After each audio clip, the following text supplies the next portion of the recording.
I'm the Tulip. I'm Michelle. And I just wanted to very briefly, before we let our guests have a chat, I wanted to tell you that this is our first Tulip webinar.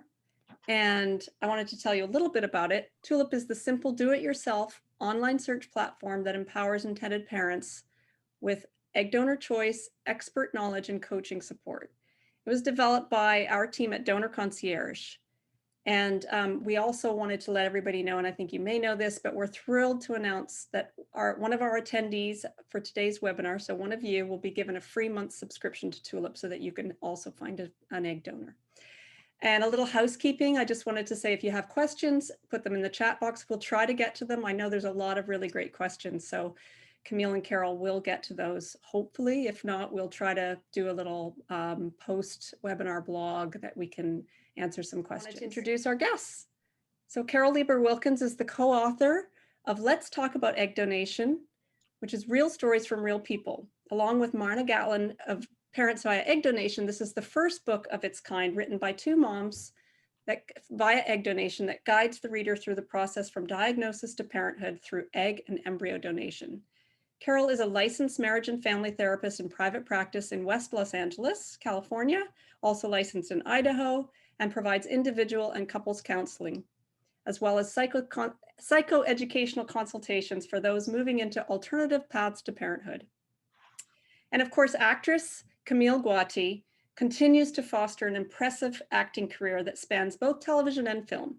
You can currently see her as Sandra de la Cruz on the hit series The Rookie for ABC. Camille is determined to use her platform in a positive way and has been raising awareness for underprivileged foster children, founding a nonprofit organization called Foster a Dream, which finds ways to improve the lives of thousands of foster youth in LA County. And as the brand ambassador for Tulip, we are absolutely thrilled that Camille is using her platform to talk about her story. And that's why we wanted to get her on here today to talk to all of you. So I'm going to hand it over to you and let you two have a chat. Great. Camille. Hi. First, I want to ask you about your son, Morrison. Yes. And how old he is and how he's doing and what he's doing and how you're doing. He is a little precocious 15 and a half month boy. He is so full of energy and just such a funny little kid. It's amazing. It's so interesting. I know this is like we'll discuss it later, but you know, when you're choosing a donor, sometimes you want them to have a little bit of your personality, and it's always that subject of nature versus nurture. And I just feel like he has so much of me in his personality that it's amazing to just see him grow. Also, he's himself. Let me just start there. But it is really cool to just see that how you love your child is also a huge indication of how they will, you know, grow up or who they will become. Yeah. They definitely do have their own little personalities. He definitely is a very strong-willed little boy. Yeah. So tell me about some of the fears or concerns you had before you became a mom to Morrison that turned out not to be concerns at all, like where you said, was I really afraid of this? Right. So when my journey to getting pregnant to becoming a mom was a pretty long one, which most people when they're at the stage of choosing a donor have definitely gone through years of IVF, and I did 5 years. And I just if I had the finances, the emotional capacity, the, you know, physical capacity, I was going to continue to do it because I just was looking for that one chance. I felt like I was a gambling addict, you know? And so letting go of that was extremely hard for me. And, you know, reading your book, there are women that most women have a lot of trouble letting go of this part, you know, their genetics. And some, like you said, just move on. I wish that were the case for me, but it was definitely, like you described, it was a grieving moment. And I actually, hearing what you say, I say that to people in my DMs. I said, take your time, grieve the loss of this, because you have to go through that. And I feel like making the decision to use a donor was so hard. And looking back now, I'm just thinking to myself, like, now I'm like, I would do it again in a heartbeat. In 2 seconds, I can choose my donor.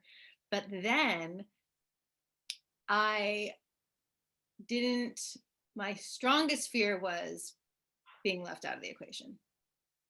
I didn't, I felt like I wouldn't have a connection with my child.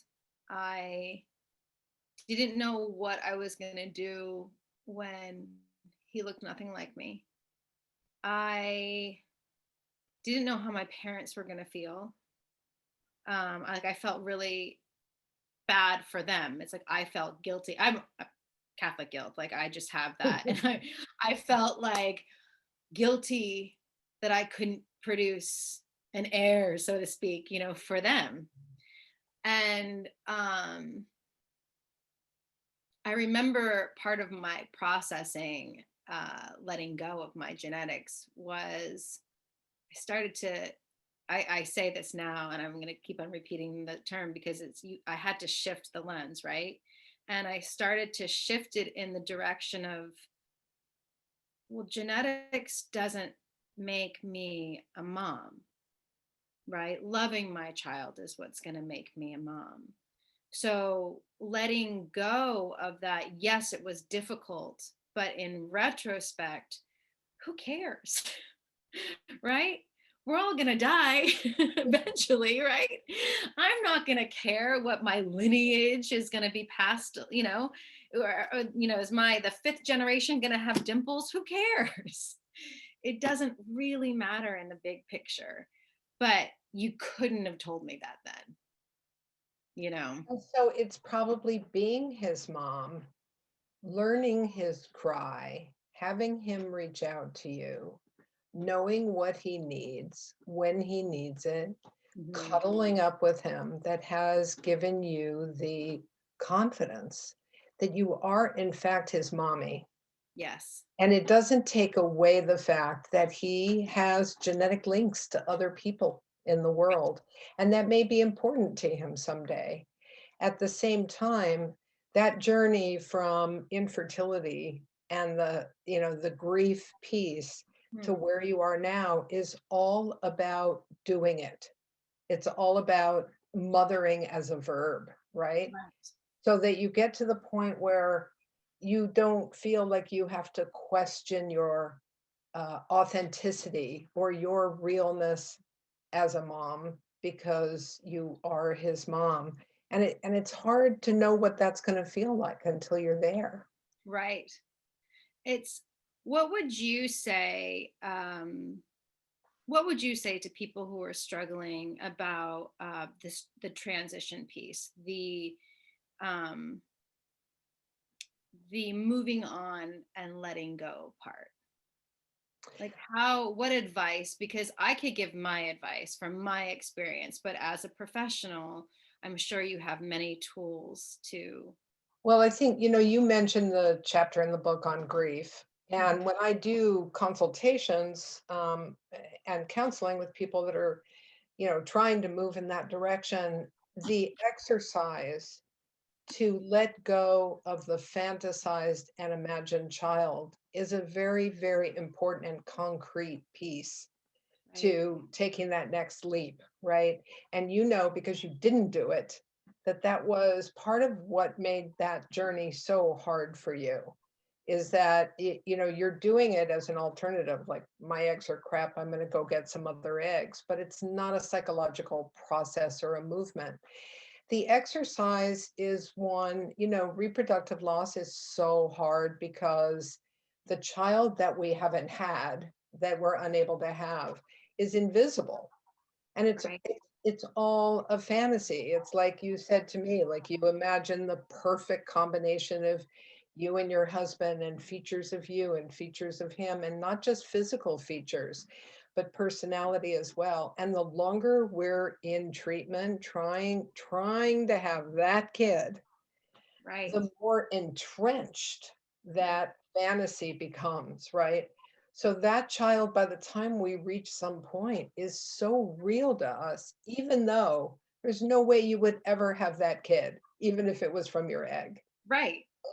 So the act of kind of bringing that child to life and saying, this is who I thought you would be.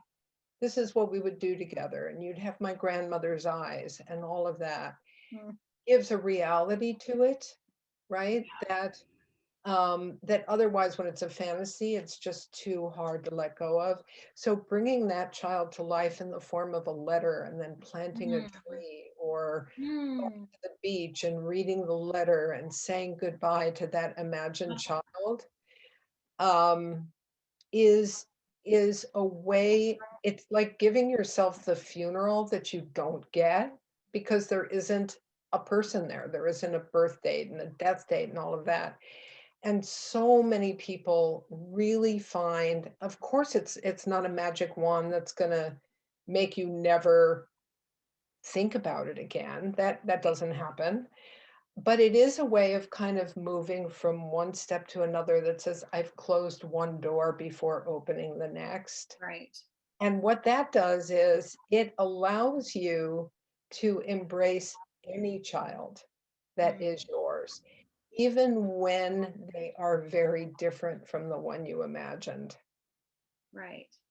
So Right. whether they look like you or they don't look like you or whatever, you have made a space in your home and your heart for a different child with a different set of genes and a different personality than the Mm. one you imagined.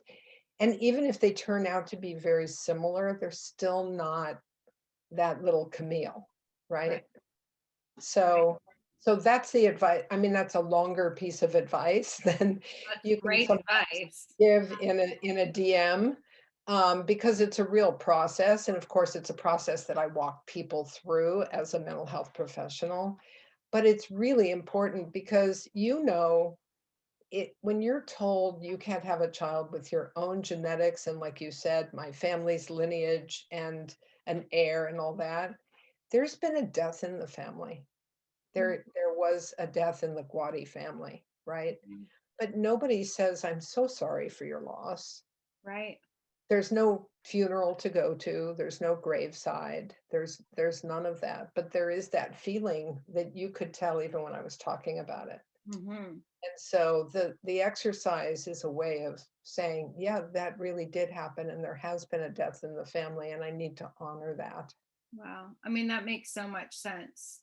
I can think back to how much I did have a picture of what my child was going to look like. I remember we spoke last week and you said the little Camille, and I was like, oh my gosh, it hit me so hard. And we weren't Yes, right. FaceTiming, but I started crying. I was like, oh my gosh, yeah, you totally got me with that. And I did. I was fighting for little Camille to make what I envisioned my baby to be. And it's Sure. so funny now, like my baby probably never would have looked like me. Exactly. But the thing with me is that I looked exactly like my mom.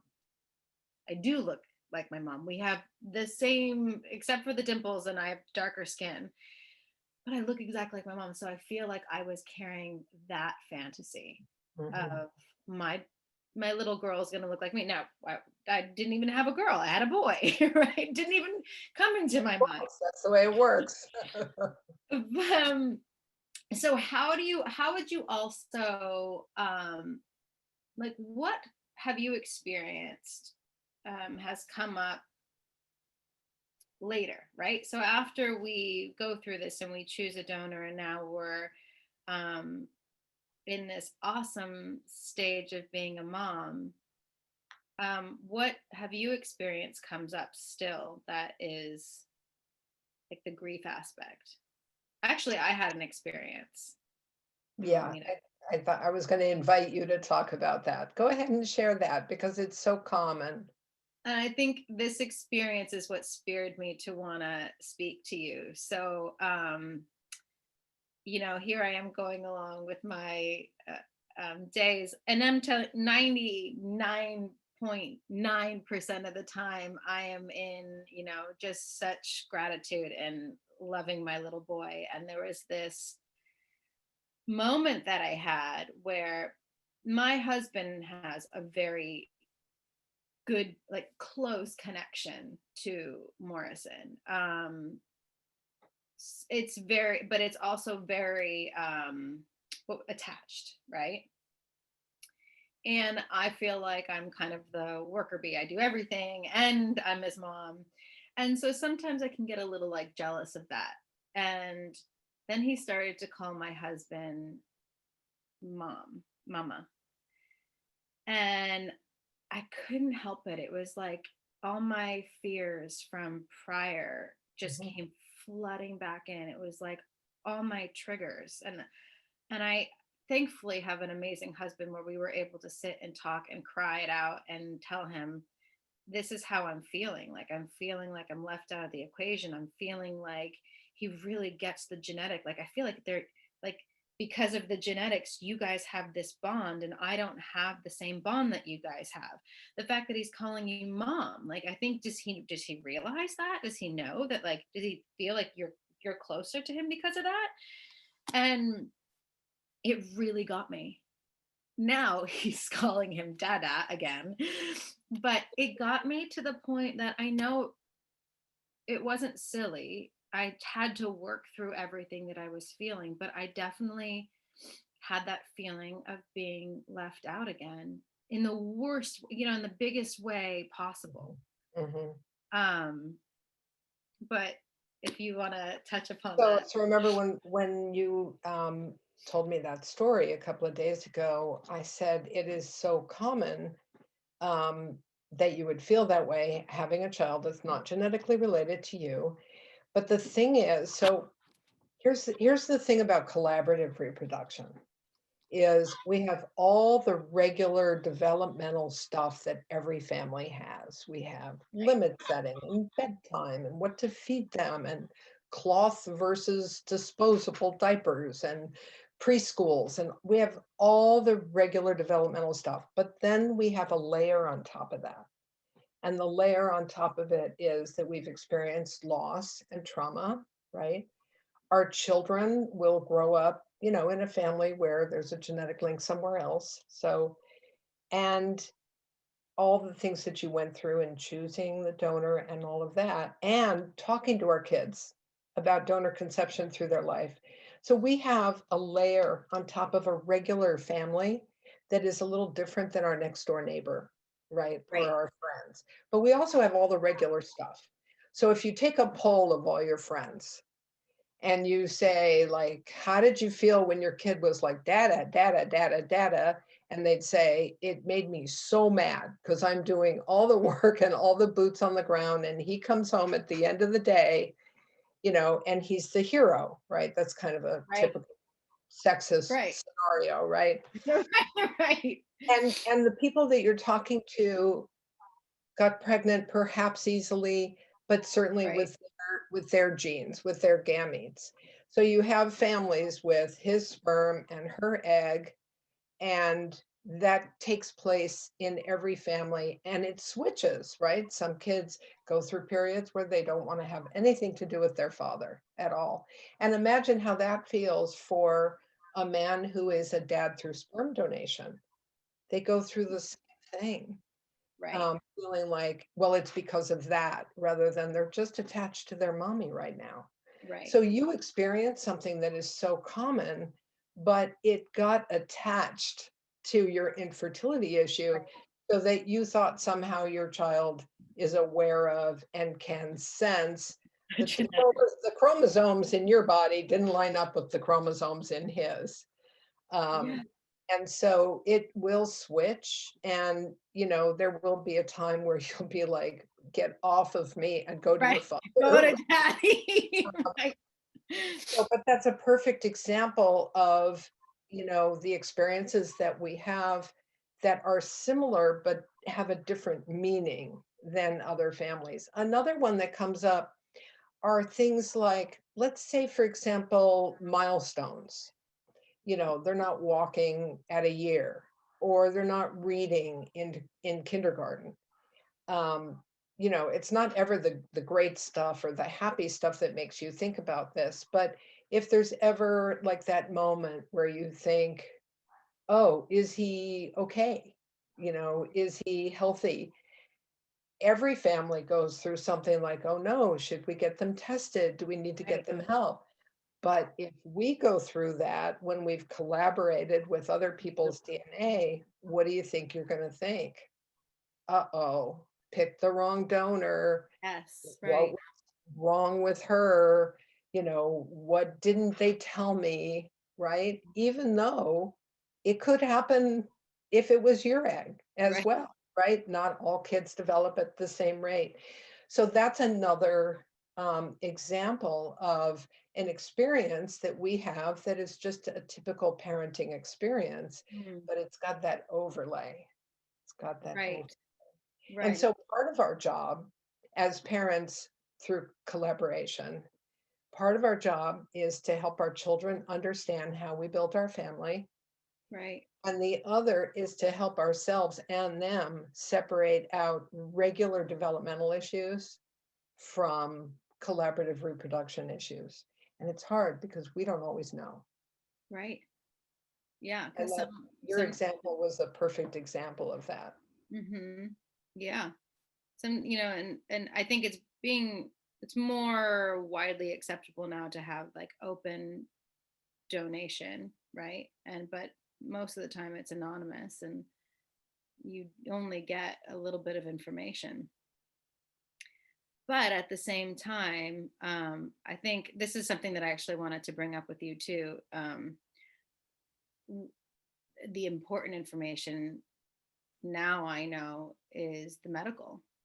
I mean, medical history and all of that Mhm. to me should be more important than traits, but it's all important, I think. I was, because I didn't really do a lot of research, I didn't have your book prior to making this decision. And I don't know if it would have changed my mind, to be honest, because I was so fixated on finding my doppelganger, because of obvious reasons. The loss, I wasn't ready to let go of that yet. Mhm. What do you think? Because for me, I wanted to find someone that had, I wanted that looked like me so that we can maybe put the perfect fit together from like if I were in this equation, like this is, she's taking my place.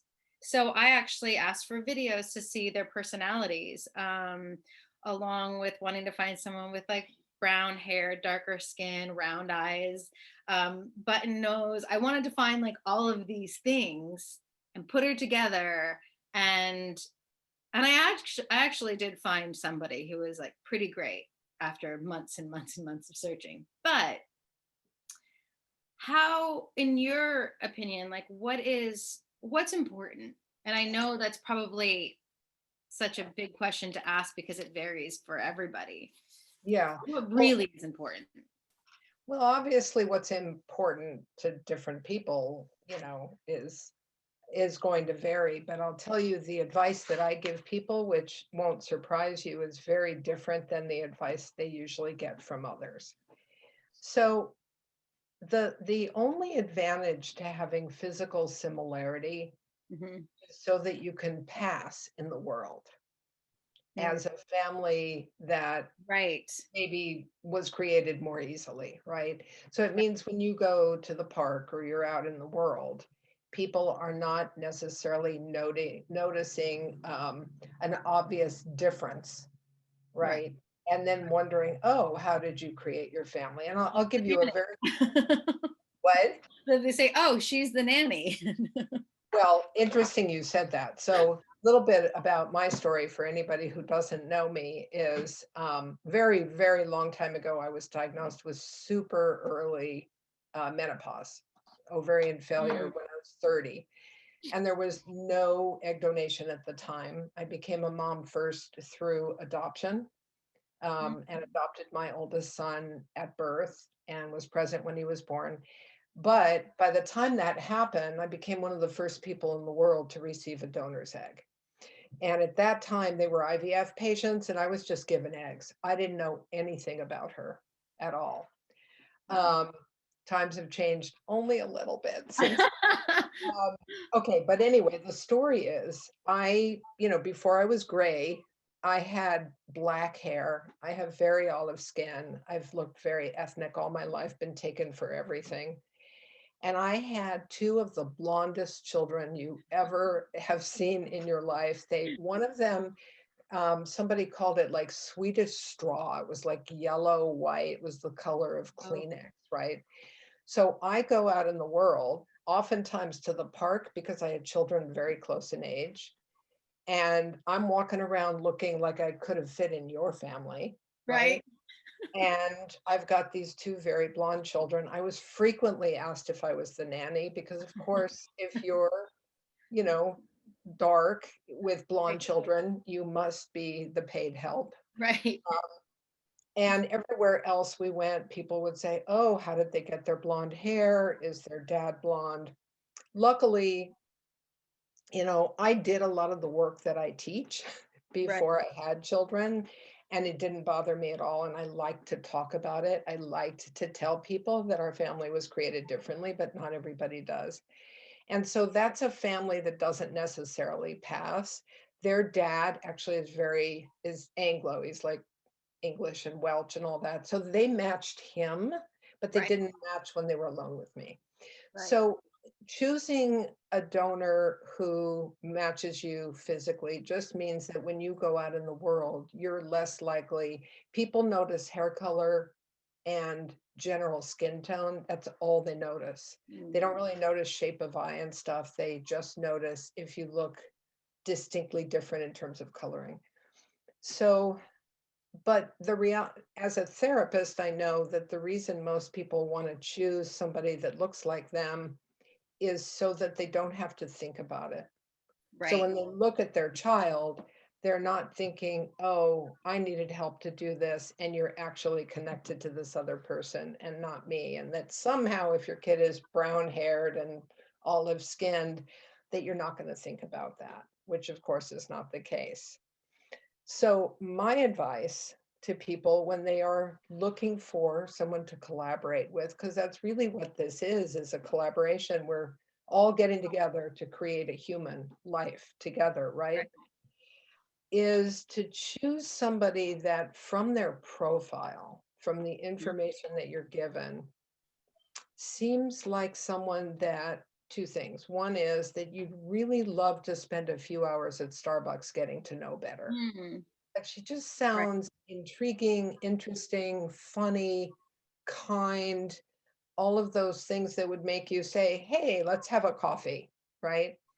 The other thing is that because of the age discrepancy between most people who need an egg provider and those that provide the eggs, is to think, I would be proud if this young woman was my niece or my daughter. I would be proud to know her. Because when you talk about how you created your family, when you talk about this to Morrison, you want that feeling of her to come through in the way you talk about her, that she was lovely, that she was kind, that she loved her family, that she, whatever your particular values are, but something that draws you to her above and beyond physical characteristics. Because the reality is, I often liken it to kind of Match.com and people who meet on, OkCupid or whatever. You can check all the boxes and you can be looking for a guy to date, right? And he's smart and he's well educated and he is, I don't know, has an interesting career, and you think, oh man, I'm going to go meet this guy, right? And you meet him and he's the most boring person on the planet, but he checks all the boxes, right? Or somebody who you think checks all the boxes, but when you meet them, they're just not very kind, or they don't, you know, there's a way that they speak about the world that is such a turnoff. The problem is, this is a Match.com process, right? Right. So you're looking for brown hair and dimples and, you know, darker skin and whatever, and maybe ethnicity. But then you might meet her and go, yeah, you look a lot like me, but you're not like me, right? Mhm. So how to choose this collaborator and egg provider is, I think, somebody who just calls out to you, somebody that, you know, maybe checks some of the boxes, but the rest of it is all heart and Right. soul, because that's what we bring to our kids. Right. I mean, because most of the time, well, from my experience, I was able to get videos, but some of the people can't get videos, so from it just being off of the traits, I guess you just have to go with your gut, right? Yeah, you go with your gut, which is sort of the same as saying your heart. And, you know I've worked with so many people who start out saying, like you did, you know, I'm looking for a doppelganger. I'm looking for somebody who has these. And then the person they actually choose is like totally different, like a redhead with freckles and fair skin. And you Right. go, oh, that's not what you thought in the beginning, right? And they say, no, but she's the one. Right. I mean, So also to this conversation, I chose somebody who has a pretty similar personality to me, and well, that I think from a few videos, and does look similar to me. And my child ended up looking exactly like my husband. mhm. So you can do all of these things to ensure your security, like you said, when you go out into the world. But genes will take on whatever. You have no idea. You And I have always say, when you throw them up in the air, you never know where they're going to land, right? And again, you might have made a baby with your husband and your eggs, and they still would have looked like your husband. right. So that goes to the issue of control. And Hmm. that when you need a helper, when you need an egg provider, you give up the illusion of control. So when you were trying and trying and trying with your egg, you had an illusion that you were going to have a little Camille or at least a combo platter, Right, right? right, right. No, I mean, there is combo platter. I can definitely see in, like I was saying, in his personality is not that of but although he is who he is, like, so you can't really I Yeah. can't take credit for anything. Do you know what I mean? But I feel, Yeah. yeah, yeah, that there's not much except for the way that he is, that I can see. You know, it's so interesting too, through my kids are now not kids, they're adults, they're in their early 30s. And our whole lives, people have said things to me like, yeah, but are they, do you think they're like you? Or, you know, do they have similarities to you? And I would go out in the world and people would say, oh, he has your eyes. And my son would just laugh. He would just be like, isn't that funny? I'm adopted and they think I have your eyes. People see what they want to see, but it's Totally. interesting that to, when people ask that question, they always ask it like they want me to feel better. If the answer is yes, they're like me. And I think the great challenge of all parenting is to just welcome our children in whatever form they're going to be, whoever they're going to be. You might be a scientist and get an artist. You Right, might be an artist and get a nerd, right? right. Um, and so I never know how to answer that question. I don't think my children are like me, but I don't think in those terms. And it's not because I'm like some hero or I don't have narcissism. It's just I don't have the expectation that they'll be like me, which I would have if they had come from my egg. I Right, would have expected that they would be more like my family of origin, but right. I don't have that expectation, so I don't even notice it. Mm, And I like to think that gives, a certain freedom. I mean, I hope they have values that I've taught them, right, right? But I don't think that's genetic. right. Can you excuse me for 1 second? I have a crying dog out this door, and I need to Oh, no. Okay. invite him in. Otherwise, he will just continue. Okay, so maybe I can also, I'm going to address Rachel's question, which came in really early, because I know this is a concern to many, is not being on the same page. Like, what happens if you're ready to move forward with egg donation and your partner is not, or vice versa? So Mm. Camille, how did, Oh, sorry about that, guys. you okay? We are good. So I'm Don't sorry. hurt Go yourself. ahead again. I'm balancing act. You have no idea what it looks like on this end of the stick, guys. I imagine. Are you wearing pants? That's all we I want. am wearing pants. I debated, but I'm wearing pants. Good thing, because you had to get up and I help. did. So in your case, I know it took you a super, super long time. It was very hard to make that transition. Was your husband ready and encouraging you before you were ready? Was he saying, come on, let's do this? Yeah. Yeah, it caused a little bit of a riff. Not a major one, but I I I wanted him to be on the same page as me first, as in, I know this is going to sound so selfish, but I'm just going to be 100% honest. Um, I didn't think he understood my pain. Probably didn't. And he didn't. Probably didn't. No, but you know what he said to me that was pretty opening? He's like, if you think that I've never dreamt about what our child was going to look like, Yeah. having a child with you, he's like, stop saying that this is just happening to you. It's happening to us. And that really threw me. I was like, oh, you're right. You didn't envision getting married and, having your genetics with another woman. You envisioned that with me. So, hearing him say that was really helpful. But I still, and I can't believe this is really, I'm really showing my true colors here in a sense.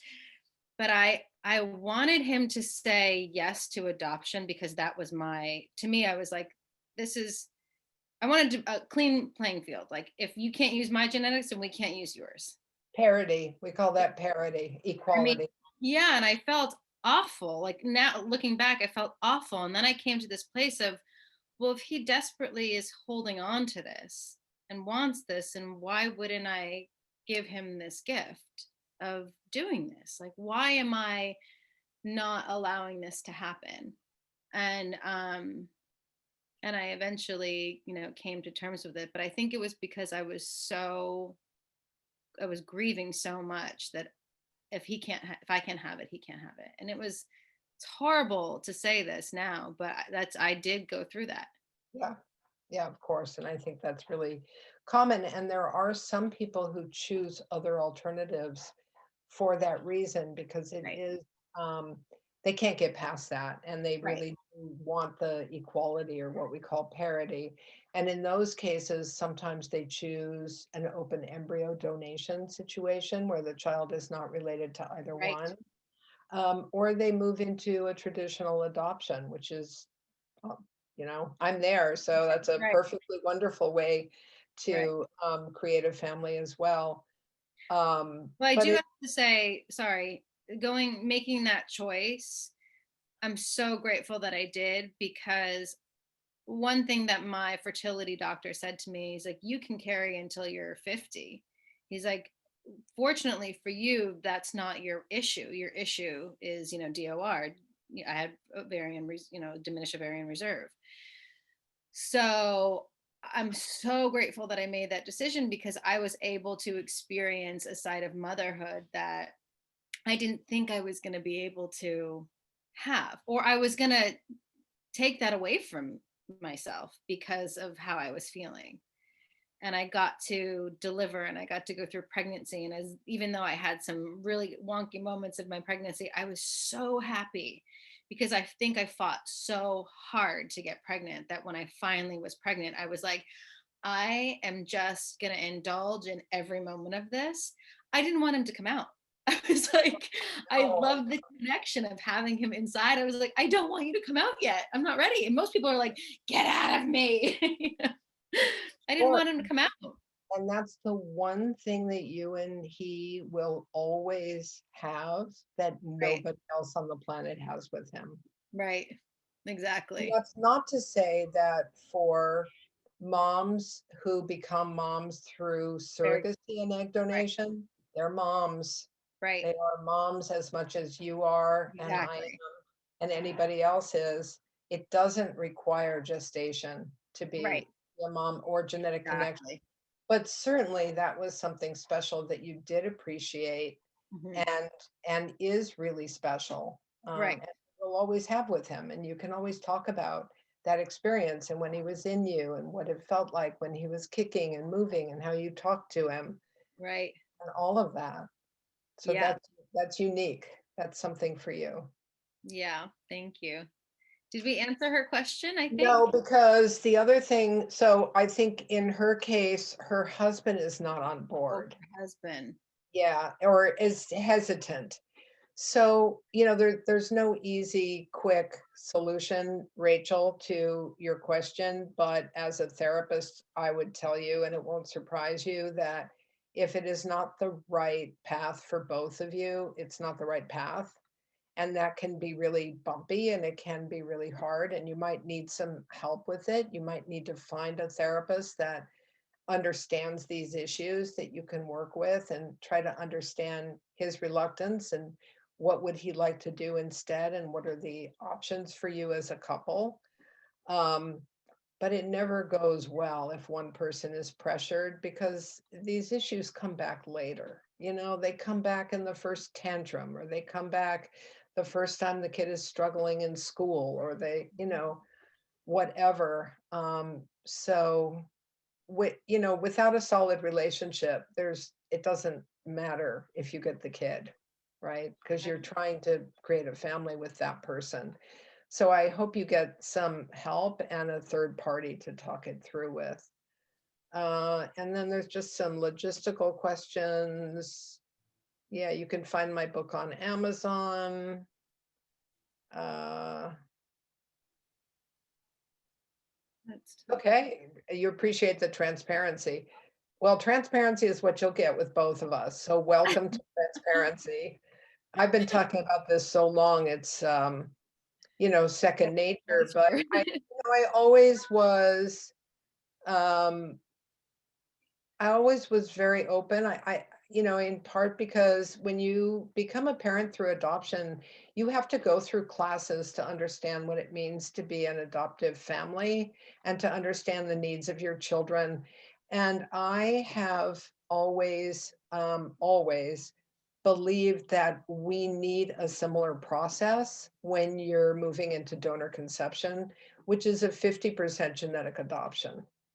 Right. And so we very often, parents become parents before they really understand what the needs of their children might be. Um, and so that certainly prepared me as well as my basic nature. I never intended to keep it a secret. And I also, I know this is unusual for me. I mean, I grieved horribly. It was terrible when I diagnosed at 30 with menopause. Right. Um, but I was never ashamed of it because I knew I didn't do anything to cause it.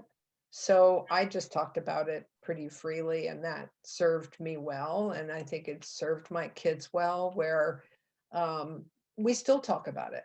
My kids are 33 and 34, and we still talk about things like, oh my God, your birth mother's other children, have that similar thing, or the woman whose eggs I was given was this or that or the other thing. There's always a way that resemblance talk fits into your family. I'm sure you're already doing it with Morrison at 15 months. It's a natural part of every conversation. Yeah. And then weaving resemblance talk into adding that third branch of the tree Right.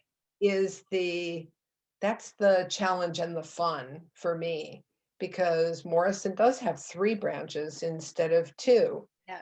So just trying to weave that in, like maybe ways in which she's different from you and not similar. So maybe he'll get that characteristic from her. I was just going to read, let's see, how have your donor kids reacted? Do they struggle at all? Well, I think I answered that. No, they don't, but I often say my kids grew up with me talking about it so much that they're like, if you mention that one more time, I'm gonna scream. They're so sick of it. Also, That could probably, sorry, I don't want to interrupt you. no, go ahead.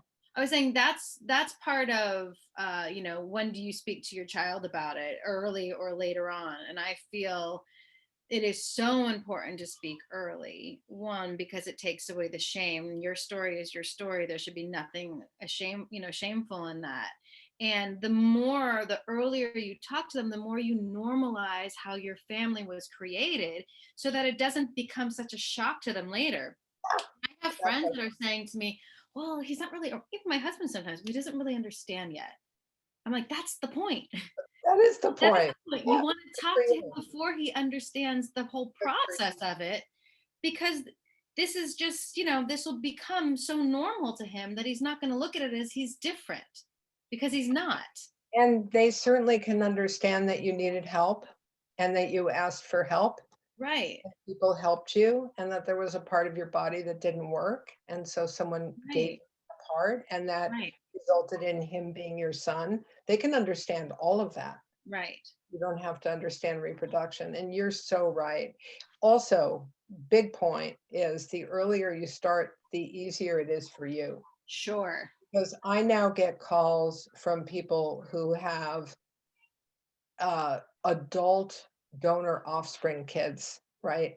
And they're calling me in a panic because their children are in their teens or their 20s and they're about to do ancestry DNA and they're in a panic like, oh no, I know I should have told them, but I didn't. And Right. every year that goes by, it gets harder. Oh yeah, I can't It's imagine. so much easier talking to a 1-year-old Right. than a Right. 15-year-old, right? Right. Okay, let's see if we can get to some of these questions. I grieve not meeting a willing partner and feel uncomfortable doing this alone. My partner doesn't want more kids. Yeah, I'm sorry. I know it's so hard. There are a lot of women that are becoming moms by themselves. But of course, then if you need egg donation, you're talking about egg and sperm donation or adoption. That's a real challenge, is to figure out how to bring children into your life in those circumstances. Maybe fostering to adopt or fostering There you children. go. I know, I have that nonprofit. It is a process that you have to go through first to be accepted into that. But there are so many children out there that just need a loving family and someone to nurture them, or maybe even going into mentoring programs with children that you can be, Mhm. a part of them might be something to look into. Absolutely. It's different than being a full-time mom for sure, Yeah. but it is a way to communicate a kind of mothering to children who need that, Yeah. and impart a lot of your gifts to other children. We are considering using my maternal half-sister's egg. I'm lamenting the fact that my father's genetics won't be a part of our potential child. That's a grief exercise for you, Kiana. I would write a letter to your imagined child that is linked to your dad and who you think that child would look like and be like and have like, and the things that are important to you, and then find an exercise that is meaningful that allows you to say goodbye to that child that isn't going to be in your life. And it really does help. How did you navigate family members that are less supportive of donor eggs and grieving the loss of this? So that's probably for you, Camille. Yeah, I was very lucky that my parents just wanted to be grandparents so much that they were pushing this for me. Because after 5 rounds, the sixth one got canceled. with no follicles to work with, it was pretty apparent that I needed to move on. And they were supportive. So I understand the grieving loss of family line. I had that. I felt really horrible for my parents. But at the same time, like I said in the beginning of this, you get to a place where you realize that genetics are really not that important. And it's so crazy for me to say this now because I was so attached to it, but they're not. And for however, like I said, the lineage, we're not going to be here to see my dimples carry on the line, or, I don't know, do I have an acting gene? I don't know, whatever that is. Like, we're not going to be here to see that. So is it really that important? It is when you're coming from the position that you're in right now. But I think standing where I'm standing, you learn that it doesn't matter as much as we think it does. I It mean, matters in different ways. different ways. It'll matter in different ways, and it'll matter to our children for sure. Genes are important. They're just not important for love and attachment and commitment. Right. But yeah. So good. You had your family's support. There's a question about introducing the notion of egg donation to your child before talking to friends and family. The book may be helpful in that regard in helping you with it, but my personal opinion is that the whole idea of allowing the child be the one to communicate the information sounds really respectful, but it's also a huge burden on children to walk around not being sure, like, who knows? Who can I talk to about this? And I think if we keep it a secret from our parents and our siblings and our close friends, it's still a secret. And the secret is the child, and that's never a good idea. So I think if you're going to be open about it, be open about it. And as we just talked about, the earlier the better. I usually recommend starting practicing your family building story when you're pregnant.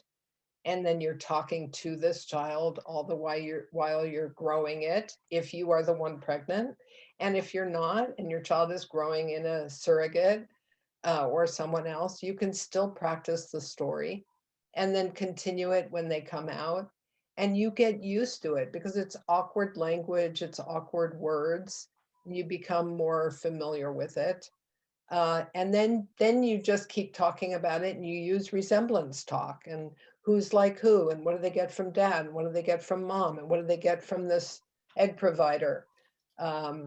So yeah, the earlier the better. And I think, it's a lot easier for you if your families do know the truth. So you're not always like darting eyes across the room when somebody says something. Do you offer grief sessions? Yes, I do. I'm licensed in California and Idaho, and I am not permitted to work with people who are not in those states, but I can and will refer you to colleagues that are familiar with this topic in your state if you're not in a state that I'm licensed. There's two things on here that I went through, Okay. but I know we don't have a lot of time. But navigating resentment, my husband was our reason behind delayed starting our journey. That comes up with me a lot because my husband's younger than me, or that came up a lot. And yeah, I had to work through that one. But I don't know your opinion as a therapist, but I feel like being honest of my resentments was number one. But then moving on, because I think you have to put it out there, but also know that you guys need to support each other in this, and you're at the stage that you're at. But I'm not feeling mad, cheated. I know I felt exactly how you feel. But I mean, I just worked through it by talking to him and also talking to a therapist. We did couples therapy, so that might be something to consider. What do you think?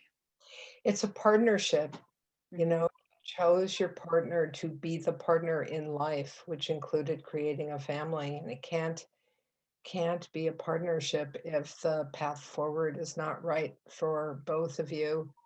And certainly you can experience resentment if one partner is not ready. Chances are there's other issues in the relationship as well when that happens.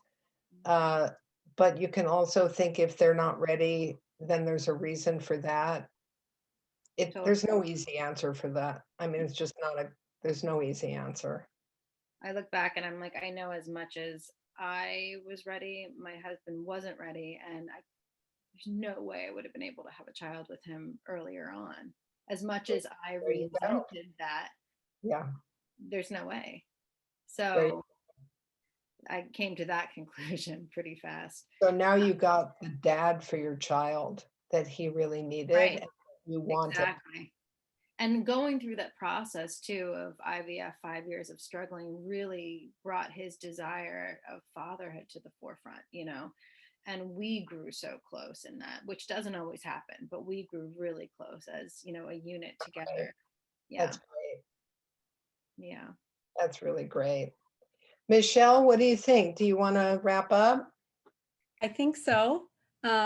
We've got a couple of questions, which I think I can probably entice both of you to answer off camera, and I can email to people. So, and I have a bunch of questions that came in through Instagram that we weren't able to get to.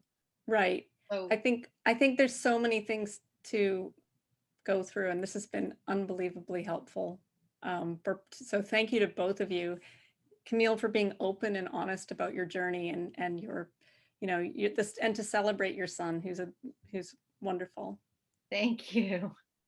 He is a bundle of laughs. I love him so much. Do you have any last pieces of advice? Me or Both of you, both of you.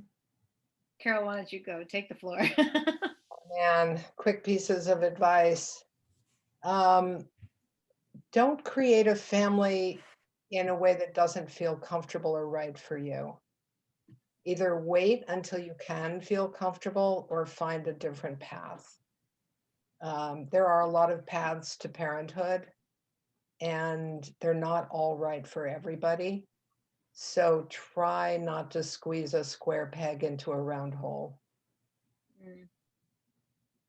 My advice too is, I think, look, once you've gotten this diagnosis of you cannot have a child, the way that you intended, and you're considering donor conception, take your time.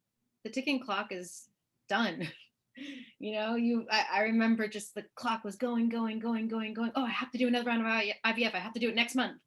And that doesn't have to exist anymore. So take your time, grieve, and then enjoy the process, because I think once you can let go of all that anxiety and stress and worry and constant rejection, I think then take your time and start to enjoy some of the parts of it that you can. And there were a lot of exciting moments of choosing a donor that we loved, that brought us closer. So yeah. And you got exactly the right child for you. Exactly. What was that line in your book? I wrote it down somewhere, that the child you have is Marna. My co-author loves that expression, which is the child that you have is the child you're meant to have. right. Or the child you're meant to have is the child you'll have. Right. He's much more spiritual in that regard Yeah. than I am. But I do think, I know there were many, many times when my children were younger when I thought, oh, now I kind of understand what I was supposed to learn from my infertility. I don't believe that it was imposed on me for that reason by a deity. Right. But I absolutely know that my sons have had lessons for me in my life that my imagined child would have had very different lessons for me. Right. For sure. Absolutely. I love that. Thank you both so much. Bye-bye. And thanks for joining us. Yeah, thanks everybody, and see you on Tulip. Yeah, see you. Bye, guys. Bye.